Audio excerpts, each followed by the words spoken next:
I wanted to go and work in a clothes shop to get a bit of a discount. And my father said to me, well, look, why do you need to go and work in a clothes shop? Go and sell something of value. You then don't need to go and work in a clothes shop to get the discounts. I'd lost a deal because the postman hadn't turned up on time. William came into my office. I sort of said, there's this thing called the internet. It tells me I can do anything I want with it. And he said, you know what, if it can do anything, I'd love to just have a central database that I could rely on.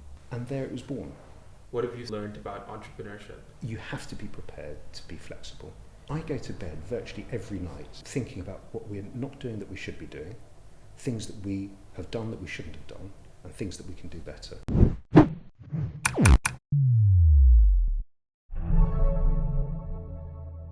What's up, everyone? Welcome back to another episode of The Real Ones. Today, I'm joined by the one and only Anthony Payne. Anthony, welcome to the podcast. Good afternoon. Nice to meet you. It's deja vu. Yeah, it is indeed. So you run, obviously, one of the biggest real estate technology plays in the UK, and you prefer to say Central London, I think. But I'll let you do the introduction on all things LonRes. Yeah, I mean, look, I'll take the UK, but in reality, our concentration is Central London. We do extend into other parts of the UK, but Central London is our main concentration. Mm-hmm. We provide the tech that allows agents, in some places they call it an MLS system. I don't like to use MLS because I think that we provide a great deal more than just basic MLS. MLS allows agents to share properties that are for sale. We not only do sales, but we do rentals. But more importantly, we have the most timely data on what's actually happening on the market. So many other systems rely on, as an example, land registry. Land registry can be anything between 3 up to 9 months, up to a year behind what's happening. And that's a long time in property.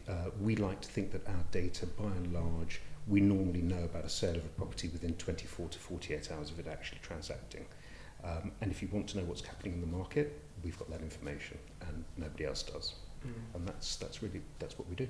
Wow. Well, how do you do that? Because again, like if the land registry information is coming through about 3 to 9 months later, how do you have that information 24 hours after? Well, I always say we rely on something very, very old-fashioned, and it's called human beings. And it's called, yeah, I know.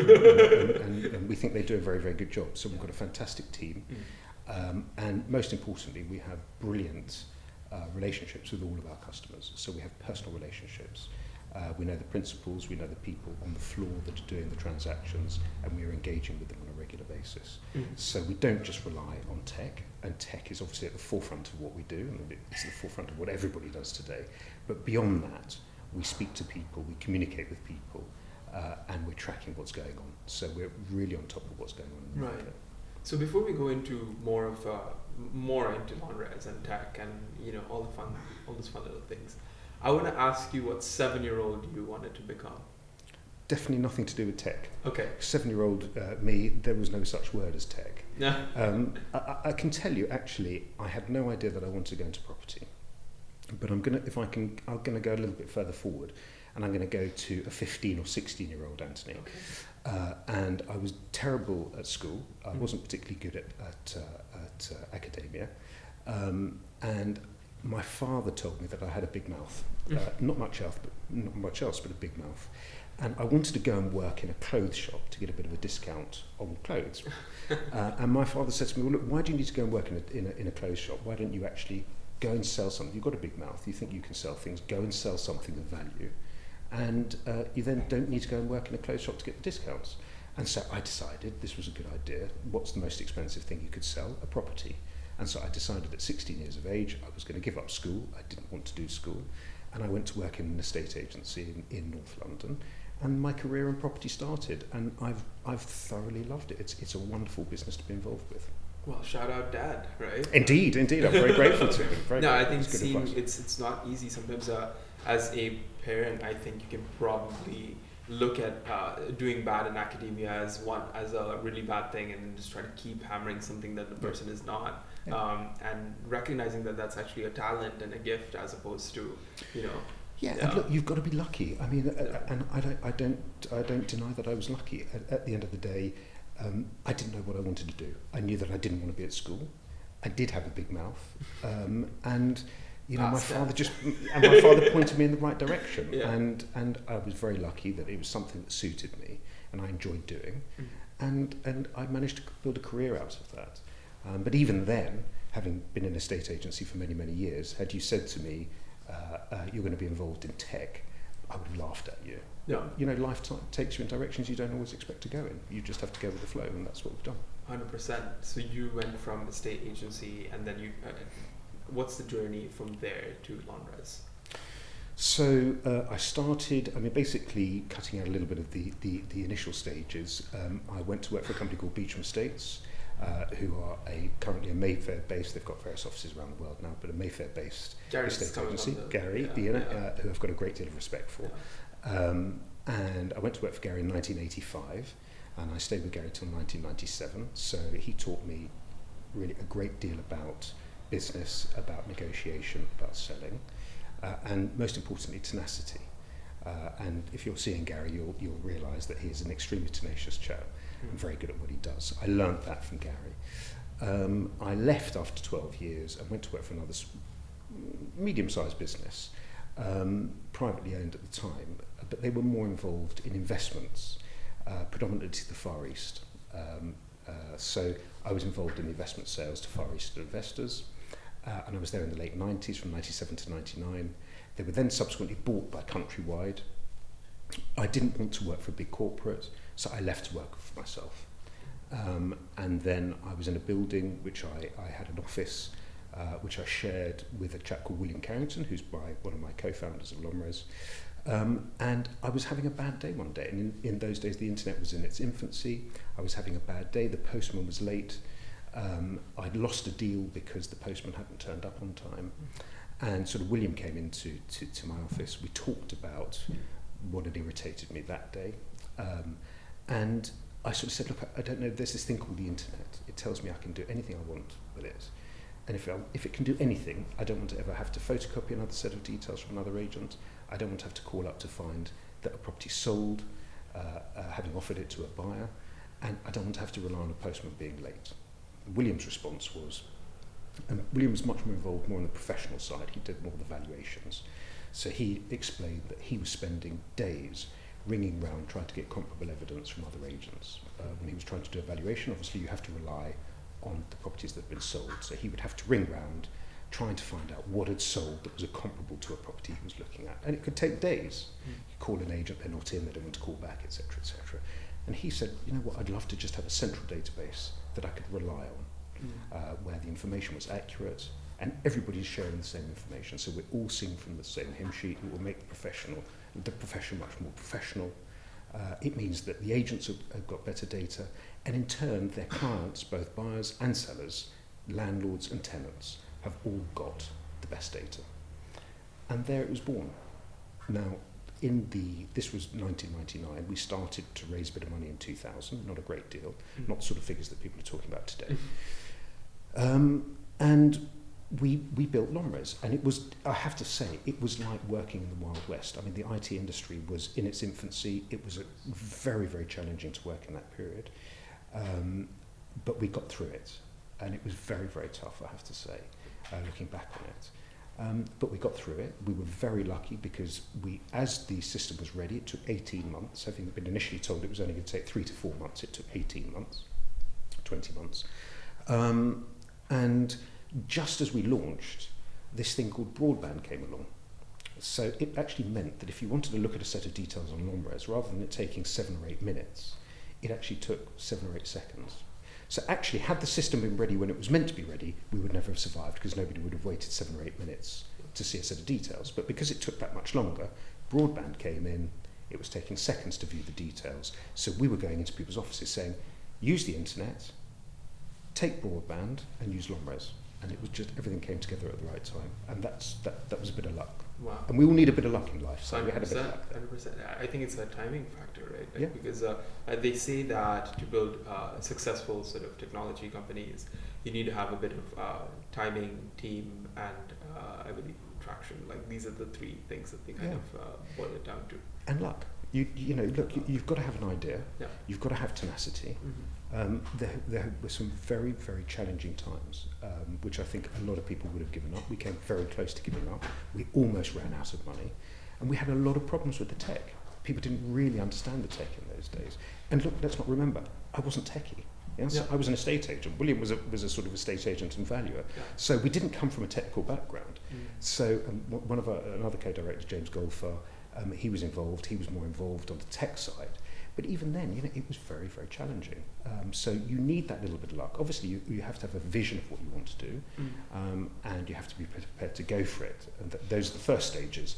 And then you just need that little bit of luck. And I always say, all of these businesses, if you look at all successful businesses that start from nothing, yes, they had the idea, yes, they had the vision, they just had that little bit of luck, and you have to have that as well, in my view. Absolutely. And, there's a lot of brokerage owners, estate agency directors, etc. out there today that are very anti-tech, anti-social media, and or maybe they just don't have the capacity to expand their mind to kind of come around these things. Yeah. It's something that you had to do very early on in the context of, again, like you're not, you don't do computer science. No. So, for you to be able to hire a tech team, manage a tech team, understand what they're saying, how has that been for you? And how have you tried to sort of bridge that gap for yourself? Look, it was very, very difficult in the early days. I found it very challenging and very emotional, because it's so frustrating, because you have an idea, you think that something should happen very quickly, and they don't happen. To give you an analogy, I always say the problem with tech is almost like employing a builder from a different country. So if I have a house and I want a building project, and I meet this builder from another country, doesn't speak particularly good English, I say to him, look, I want top quality refurbishment on the house. The chap looks at me and nods and says yes. We understand one another, yes. Now, it's not until he finishes the project that I realise he doesn't really understand what I mean by top quality. It's you have to see it, and it's exactly the same with tech. So in the early days, I'd say, look, this is what I want. You understand? Yes. You sure you understand? Yes. They go and build it. It's not until it's finished, till you can actually play with something, you realise actually they didn't understand what you're talking about. But you could be several months down the road, and tens, if not hundreds of thousands of pounds having been spent, and then realised we didn't understand one another. So it was very, very difficult in the early days, but we did get through it. I think today it's a very different world.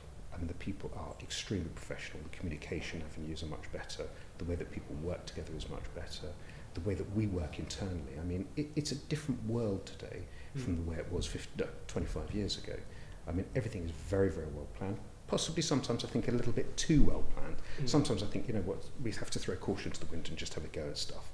You just can't really afford to do that. You can't afford the loss of time and the expenditure. So everything's very, very well planned. The communication avenues are so much better. It's just a much more professional business. Obviously, we have new things coming in all the time. People now are talking about AI. To my mind, it obviously is going to take over. It is obviously going to be, probably one of the most important new bits of tech that are coming through now that everybody's going to be using in the not too distant future. But in reality, it's still the Wild West. Yeah. I mean, people talk to me about AI, and we are, as we speak, we are investigating how we can implement AI into LonRes. We're looking at how we can help our agents use AI to make themselves more efficient, both in terms of financial in terms of financial relevance, but also in terms of time. So, but it's still the Wild West. I mean, still trying to work out how you can use it, how you're going to implement it. It's very, very early days, but I mean, it's going to be a very, very fundamental part of day-to-day agency. So that's something that a lot of people are not willing to admit, that AI is going to fundamentally change the real estate landscape. I think everyone's kind of pushing the ball kind of down the line, seeing what happens. Like, I don't want to be first to this. I don't want to have anything to do with it. Like, just wait for somebody else to come and do the hard work. What are you seeing from your research right now? Like, where are the kind of avenues that you see AI sort of reinventing the wheel or making the wheel more efficient in the brokerage estate agency landscape? Yeah. I was hoping you weren't going to ask me that question, but no, I'll try and answer it. The reason I'm joking, I mean, I think the thing is, it's very difficult at this stage to imagine all the different opportunities that there are.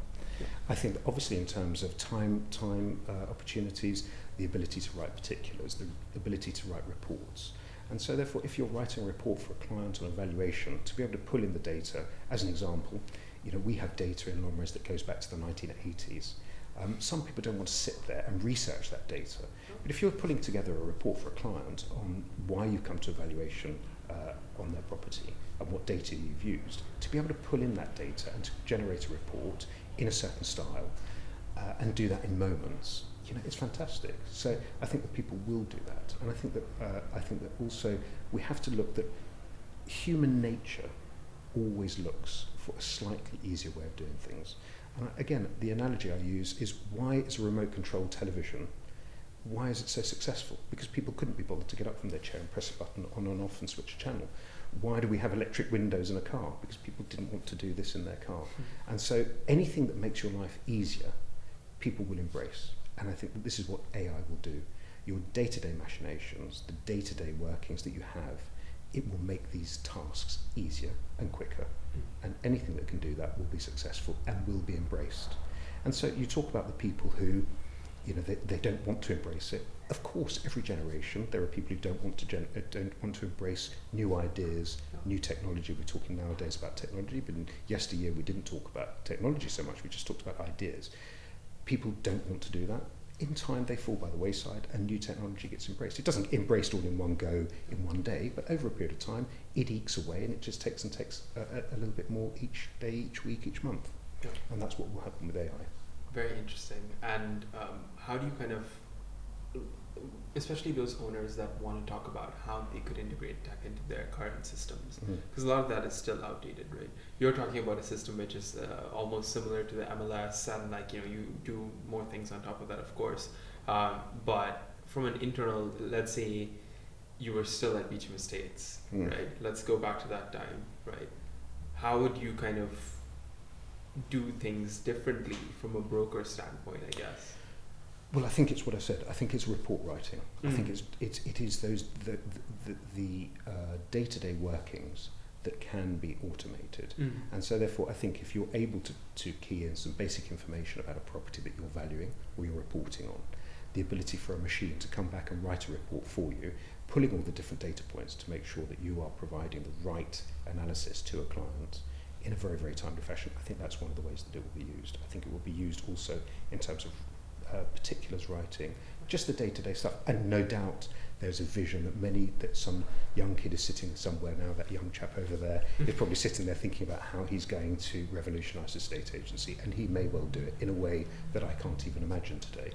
But I'm just talking about really the day-to-day operations of estate agency and valuation that will be automated through AI. And I think that that's what will come. And look, we're working on it now. In its most basic sense, we have in LonRes, we have the ability where you can key in the details of what a buyer's looking for. So it's called applicant matching in its most basic sense. Every CRM has a matching tool. It's very basic. We have a system that does a much wider matching tool.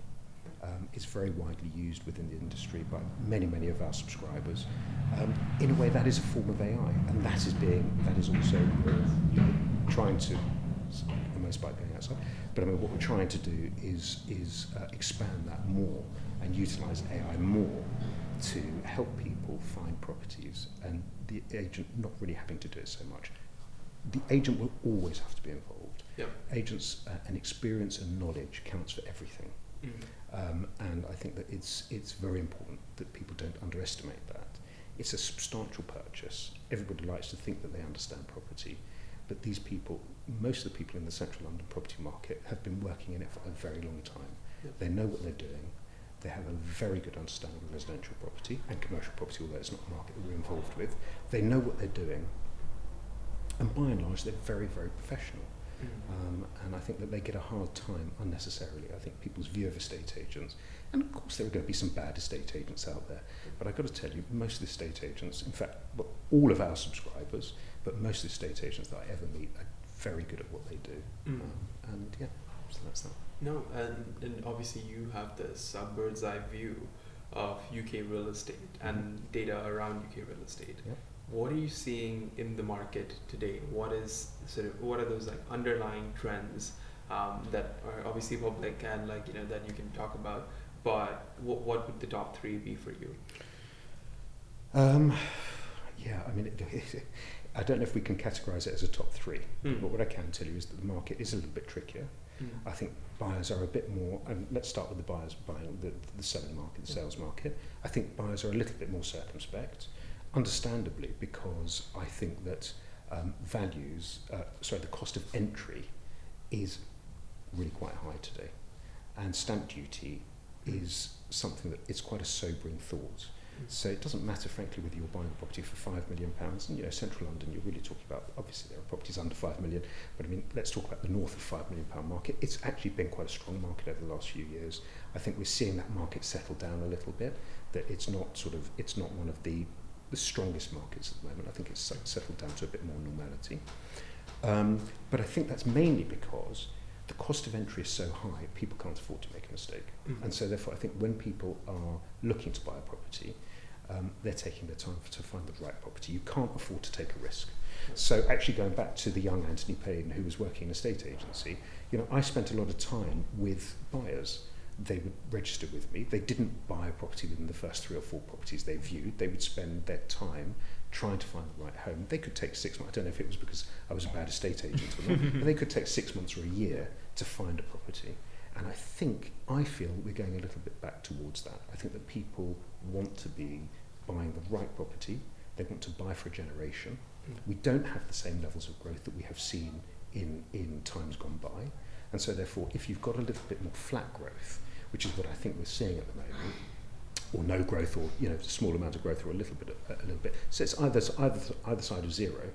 The fact is, if your basic cost of entry is 10% up to 18% to buy a property just in stamp duty, well, if you've got 2% growth, which we return to inflation, if you've got 2% growth, it's going to take 10 years just for you to get your stamp duty back. And so therefore people are buying for a generation, and they're taking their time to buy something. So I think that's what we're seeing a little bit now. I think we're seeing more properties at the top end come on. I think people are being a little bit more circumspect over 5 million. I think up to 2 million, the market actually is still looking reasonably good. I think in those areas, that sort of greater London areas, the market's still good. Why do I think that's the case? Because I think that there's a difference now between what has historically been investors, the people who are from abroad who have just bought London property as a store of wealth and as an investment, and now the market is much more reliant on people who want to buy a home. And so therefore you can see areas that, as an example, if you take Knightsbridge is a very much a sort of second home market. People from abroad have bought there. Knightsbridge has struggled in recent times. Yeah, exactly. There's a lot of people from the Middle East, a lot of Russians there, but it's not really a UK home buyer market. And you can look at the figures and you'll see that market has suffered in recent times. Whereas I think areas like Notting Hill, Wandsworth, South of the River, Fulham, all these areas that are UK based, it doesn't have to be a UK buyer, but UK based people who are looking to make a home in London, those areas are still doing quite well. The areas where people just buy as a second home or investment, I think they're suffering a little bit. Not to say they won't come back in the future, but I think at the moment they're suffering a little bit. Knightsbridge is a case in point. In the sort of occupancy sense, or in what context? I think in terms of prices. So I think if you look at prices in Knightsbridge as an example, I think they've been on a bit of a downward trajectory. I think I reported on social media recently there was a transaction that went through on a house. I can't remember the exact figures, but I mean the house, it went through for something like £1,500 a square foot. It's too cheap for Knightsbridge. You can't be in central London and pay £1,500 a square foot for a freehold house. So I think that's what I mean, is that more that it's affected by prices. This is affecting the prices, and that's what we're seeing in recent times more. Right, and how do you sort of, obviously you said your focus is central London and tech in the UK. How do you look at international markets, and will LonRes sort of make any strides in that direction as well? Look, I think you have to stick to what you're good at. We are we are the best in London, and we're very good at it, and that is, we want to remain that. We want to remain providing the best service to the agents in London. What that does mean is that a lot of agents in London do have buyers who want to buy properties abroad. So I don't think that we want to recreate LonRes Abroad. I think that there's no reason for us to do that. But what we do want to do is we want to connect the best agents in London, who are our subscribers, with the best agents in different countries across the world. So we have a referral system, which lots of people are talking about referrals now, but we have a referral system where we allow agents to connect with like-minded businesses, currently around the UK, but that will extend in the not too distant future internationally.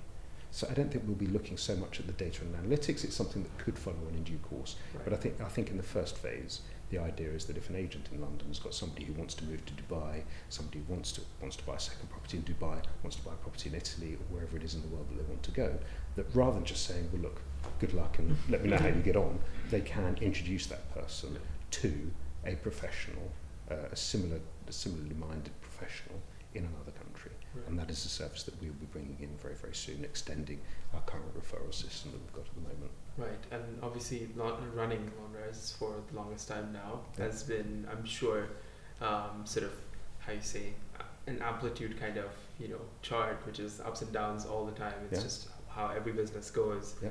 What have you sort of learned about entrepreneurship in general when it comes to that? Look, I think there's a few things. I think flexibility. The young Anthony Payne 25 years ago is a very different Anthony Payne from today. And as you rightly say, there have been lots of ups and downs. There continue to be lots of ups and downs. You have to be prepared to be flexible. You have to be prepared to change opinions and change your attitude towards things. Also with colleagues. I mean, my co-directors and I set out on a path 25 years ago, and lots of things have happened in that time. Families have been born, and been had and raised, and people have moved, and it adjusts. You have to be prepared to adjust and to be flexible. That's with your directors, and you have to care. And I think that both myself and my co-directors, and I like to think that the senior and all the staff at LonRes, we really care about what we're doing.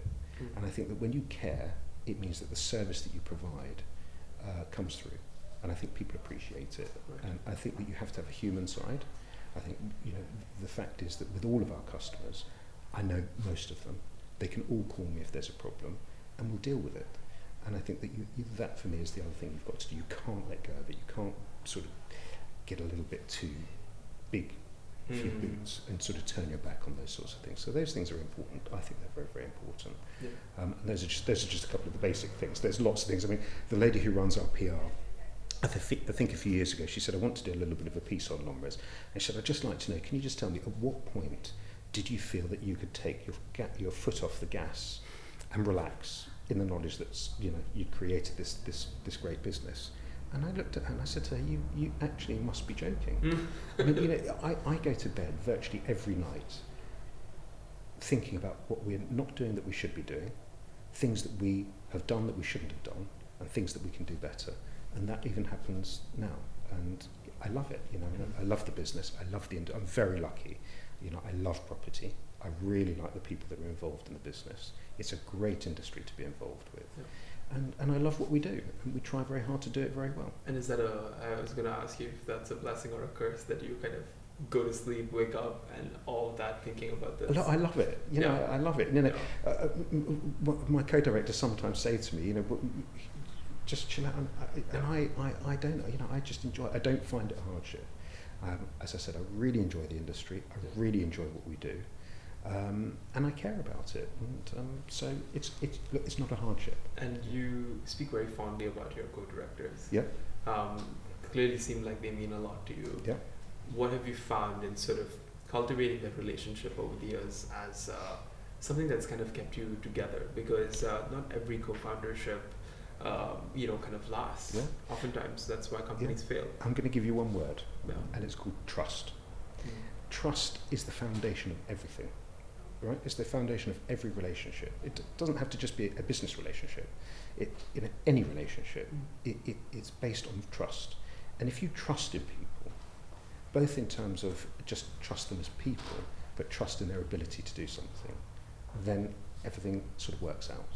And I can honestly say that I trust not only my co-directors, but I trust my staff. And did we make some mistakes sometimes? Of course we do, but we sort them out. And if we make a mistake, we apologise and we rectify it. But I trust all of them, and that is the foundation of everything that we do. I think that's really great. And if you were to say sort of, there's a lot of young aspiring entrepreneurs in the UK. Yep. I do believe that there's some need for revitalization in that sort of category. I think I used to live here for about 6 years at one point as well, and then never stuck on because I wasn't particularly inspired by the tech landscape. Decided San Francisco or New York or like something like this would satisfy that appetite. But I do think there's a need for sort of rejuvenation of that. What do you say to someone young, probably in school, let's say hypothetically bad at academia, as you said? What should they be doing if they're thinking about starting their own business? Do you think they should even do that? Do you think they do the corporate route? I know obviously it's not a set in stone thing for everybody, but what would your advice to those young entrepreneurs be? Look, it's very difficult. I think patience is very, very important. I think we live in a world where everybody keeps talking about everything's got to be like this, it's got to be here, we want success tomorrow. You look online, these young guys are looking online, everybody around them seems to be super successful, driving around in these huge cars, private planes, on boats, lovely holidays and everything else. I think probably in 99% of the cases you're looking at online, they're sort of taking a quick shot, standing in front of an aeroplane and then walking off to get their sort of budget airline, up to the north of England for a holiday. It's not real. So I think you have to take a little pinch of realism. I think that obviously some people get there quickly. There are people who do it, but most people don't. I think you've got to be patient and you've got to be prepared to put the time and effort in. And I think it comes with hard work. And I think, we've got a young guy who's working for us at the moment, and I keep saying to him, work harder than everybody else in the office and try to be better than everybody else in the office. And it will come. You'll either get noticed in LonRes and you'll get an opportunity in LonRes. And if you don't feel that's the case, you'll go to your next job. And at your next job, if you work that little bit harder and you try a little bit harder, you'll get noticed there. Right. So I sort of feel you have to put the effort in, you have to put the time in. People want everything tomorrow. Some people get it, most don't. I personally wouldn't want to risk my whole life on always wanting everything to come tomorrow. I far prefer, perhaps I'm a little bit too conservative, and I think if I look back on my life, I would say in certain areas I have been a bit too conservative, but it hasn't treated me too badly. So I'd say to the young guys, look, there's so much opportunity today. Tech allows everybody the opportunity to do stuff, but you've got to put the effort in. You've got to be prepared to take a little bit of a risk. You need a little bit of luck, and you've got to put the effort in. It doesn't come just sitting, playing on a computer game all day. You have to work hard for it. And you spoke about sort of being too conservative, perhaps in some aspects. Yeah. What do you feel like was one of those lower points? Because you got the glitz and the glam now. You got I believe there was a LonRes party or something like the summer party or something like that. Like everyone's talking about it. Yep. I heard about it. I was not even here. Should have come. But my point is, it's not always been so shiny. No. So what's kind of been those what's kind of been that worst moment for you? Could be professional, personal, whatever you feel comfortable sharing. Yeah. Well, personally, I don't think you're particularly interested in it. I mean, I think, look, on a business side of things, there are lots of things that happen. Yeah. I think that when we first started, it was really tough. I mean, honestly, there were times where I just did not think we were going to be able to get it over the line, and it was very emotional. It was really, really difficult. But I had my business partners, so we went through it together. We were tenacious and we got through it. They were very, very low times. I think we also had, it's a long time ago, but I mean, we had an issue in about 2008, 2009, where I think that a lot of agents, they started to get worried that they felt we had too much control of what was going on in the market, and they were concerned that if we were to sell the business, that any business coming in could hold them all to ransom a little bit. So they sort of ganged up on us a bit, and that was a very, very challenging period. It was a tough one, both on an emotional level, because I think that actually some of the agents who did that were people that I've been very good friends with. Yeah. So that was a toughie, but we got through it. and I can't remember all the words of Sun Tzu, but I think he wrote at one point that sometimes if you're losing a bit of battle, you run away and come back to fight another day. And I think at that point we decided actually to lay down our weapons, and we got into bed with the agents, and in a way they became partners, and it all works out in the end. And I remember somebody at the time said to me, "It's never as bad as you think it's going to be. It's never as good as you want it to be." And it was very good advice. It wasn't as bad as I expected it to be. It wasn't as good as I'd liked it to have been, but in the end we got through it. And so I think that was probably, in my business career, and certainly in terms of LonRes, that was probably one of the most challenging periods. But we got through it, and we're here to fight another day. No, well, we'd love to hear that. And if you were to say, as my final question to you, to your 21-year-old self, yes. right? What advice would you give your 21-year-old self? Gosh, I mean, that is a really difficult question. As I said, I don't know what advice I could give to my 21-year-old self, but what I can tell you is that I do feel that if my 21-year-old self had a window that my 56-year-old self today, and could see where I would have been at 56, I think he would have said, "You're going to have a good time." And it's been a great time. I've enjoyed estate agency. I've enjoyed LonRes. I've enjoyed the property market, and you know what? It's been great. I can't complain. It's been a wonderful career. It's not over yet, by the way. I'm still here. All of you don't. I'm not going anywhere. Okay. There's plenty of life in the old dog yet. Yeah. But no, it's been a great period. And honestly, I think my 21-year-old self, being able to see where that sort of lifetime, I think he'd have said, "You've had a good time," and I have. Wow, I feel like I have to ask you because you said that part. What's next for Anthony Payne? Well, we want to carry on growing LonRes. I still believe we've got a lot to do. Yeah. I think that we want to keep providing the best service. We have another business called FCS Compliance, which I do laugh about because we do anti-money laundering compliance. We work not only for all or many of the top agents in London, but we work for a number of the main agents right across the UK. We also have an art market version of FCS compliance, where we do anti-money laundering compliance for the art market. We employ, by and large, the foundation of it is ex-City of London fraud squad police officers. And it always makes me laugh that I'm actually involved with ex-City of London fraud squad police officers.